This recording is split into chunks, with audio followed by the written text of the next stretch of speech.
Diane Robin Bell is a pioneering Australian feminist anthropologist, author and activist. She has a particular focus on the Aboriginal people of Australia, Indigenous land rights, human rights, Indigenous religions, violence against women, and on environmental issues. She is Professor Emerita of Anthropology at the George Washington University in Washington, D.C., and writer and editor-in-residence at Flinders University, South Australia. Bell was born in and grew up in Melbourne. In 2005, after 17 years in the United States, she returned to Australia and worked on a number of projects in South Australia. Bell lives and writes in Canberra. Her books include Daughters of the Dreaming Generations, Grandmothers, Mothers and Daughters, Law, The Old and the New, Religion in Aboriginal Australia, and Radically Speaking, Feminism Reclaimed.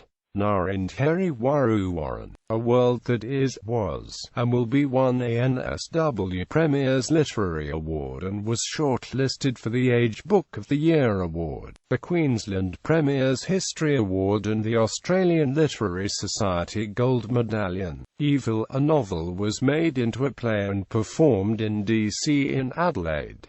She also wrote Kunga Narindheri Mimina Yunan. Listen to Narindheri Women Speaking.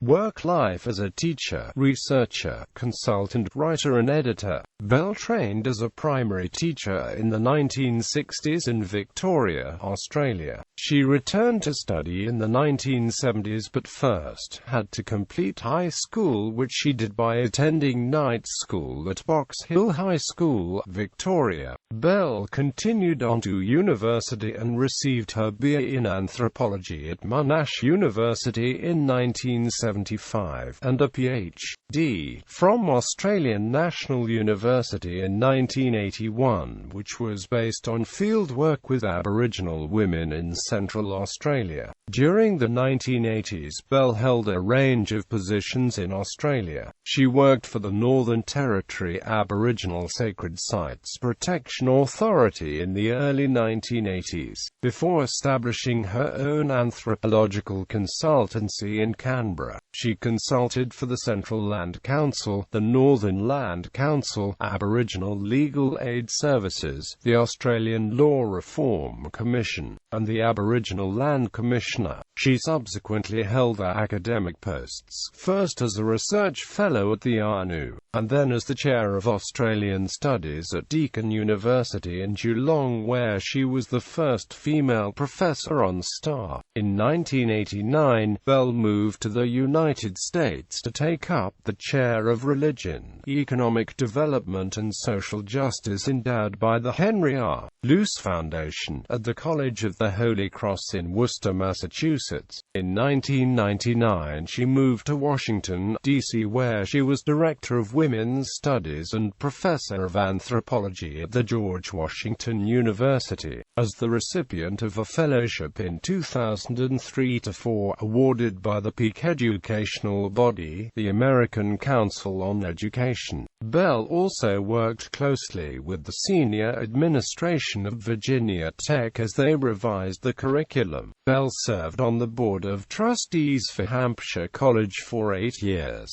On her retirement from GWU in 2005, she was awarded the title Professor Emerita of Anthropology by the George Washington University. On her return to Australia, she was appointed writer and editor-in-residence at Flinders University and visiting professor, School of Social Sciences at the University of Adelaide. Bell is the author, editor of 10 books, including several significant monographs on Australian Aboriginal culture and numerous articles and book chapters dealing with religion, land rights, law reform, art, history and social change. She has served on the editorial boards of several journals and was a contributing member of the editorial board for the Longman's Encyclopedia, Macmillan Encyclopedia of World Religions and the Encyclopedia of Religion in Australia. Bell was a contributing consultant to National Geographic on the Taboo TV series.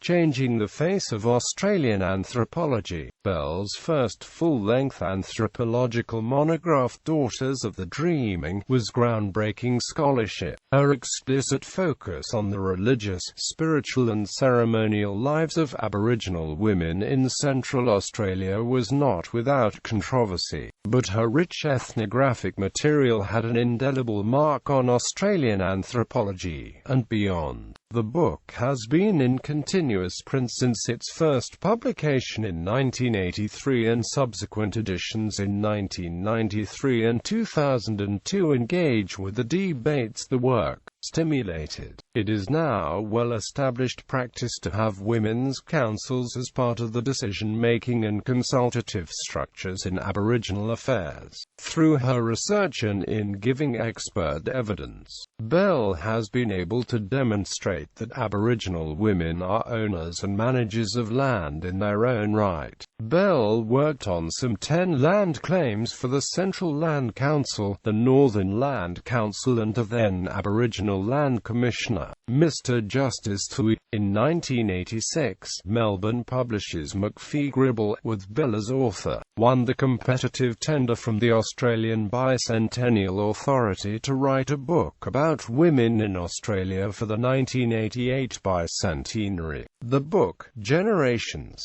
Grandmothers, Mothers and Daughters, explored generations of Australian women and the way the significant objects in their lives have been passed from hand to hand, generation to generation. It focused on ordinary people through the stories they had been told by and were passing on to the female kin. Bell used an ethnographic approach to explore the commonalities of Australian women's cultures across age, time, race and region. Shortly after it was published, the book reached #1 on the Age bestseller list for works of non-fiction, Anthropology in the Eye of the Storm. Throughout the latter part of the 1970s and through most of the 1980s, Bell was involved in issues about Aboriginal land rights and law reform. With lawyer Pam Ditton, she authored Law, the Old and the New. Aboriginal Women in Central Australia Speak Out, which addressed issues of law reform in Central Australia. In the wake of the passage of the Northern Territory Land Rights Act, Bell worked on a number of land claim cases in the Northern Territory, particularly in Central Australia, but also in and around the Top End. In the late 1990s, Bell became a key player in the Hindmarsh Island Bridge controversy. In 1994, a group of Ngarrindjeri women, traditional owners of the lower River Murray, Lakes Alexandrina and Albert and the Coorong, had objected that a proposal to build a bridge from Goolwa to Coomerankh near the Murray mouth would desecrate sites sacred to them as women. The gender-restricted knowledge that underwrote their claim became known as secret women's business and was contested in the media, courts and academy. In 1996, a South Australian Royal Commission found that the women had deliberately fabricated the beliefs to thwart the development. However, the women who claimed knowledge of the sacred tradition did not give evidence at the Royal Commission because they considered it to be a violation of the religious freedoms. 5 years later, these women and those experts who had testified on their behalf were vindicated. In 2001, federal court judge Mr. John Von Duser heard from all parties to the dispute and found the women had not lied. Nonetheless, the notion that the women lied persists in some quarters, and secret women's business is used as a term of derision and disrespect. Bell became involved in this matter of gender-restricted knowledge after the Royal Commission, on the basis of her research in the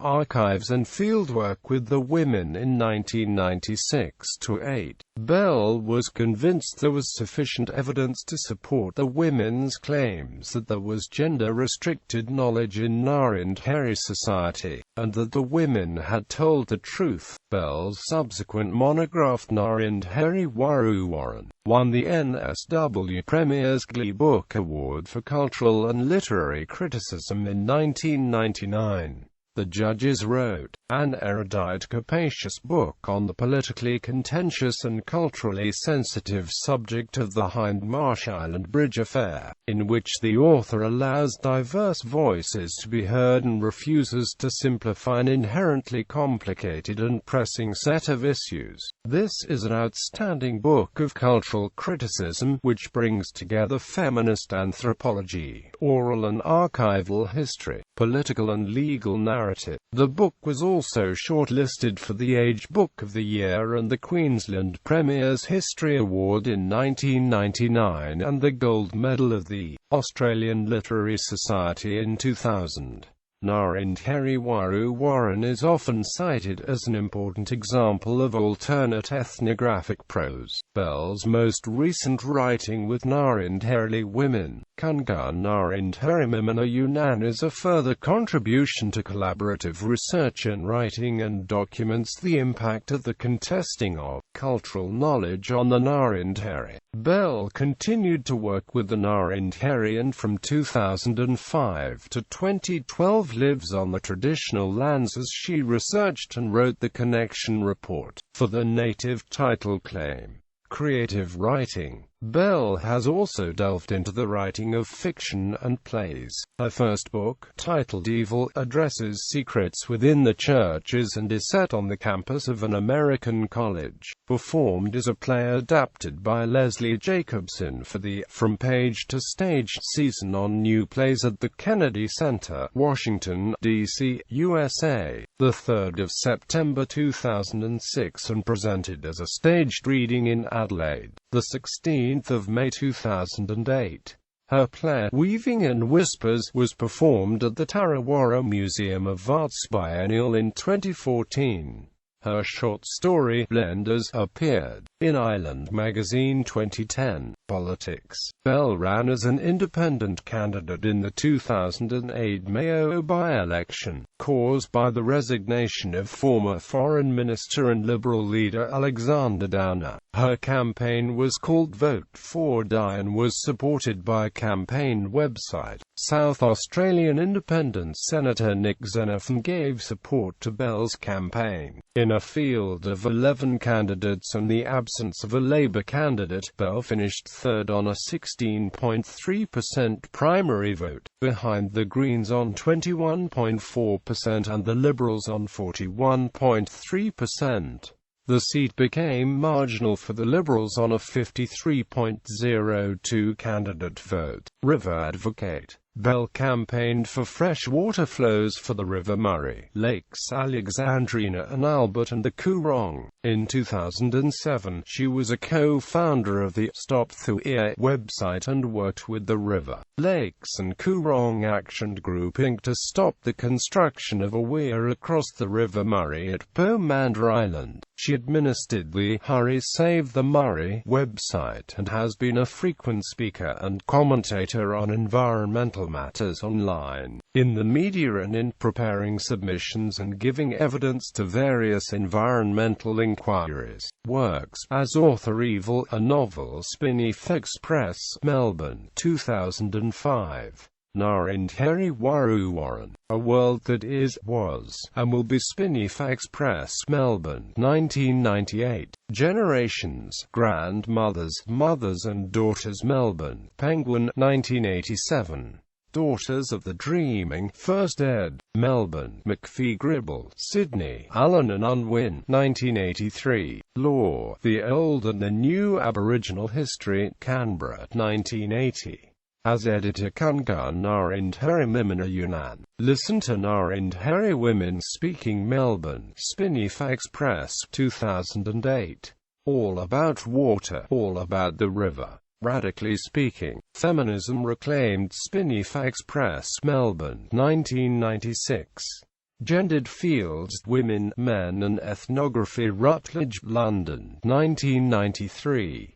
This is My Story. The Use of Oral Sources, Centre for Australian Studies, Deakin University, Geelong, 1990. Longman's Encyclopedia, Longman's, 1989.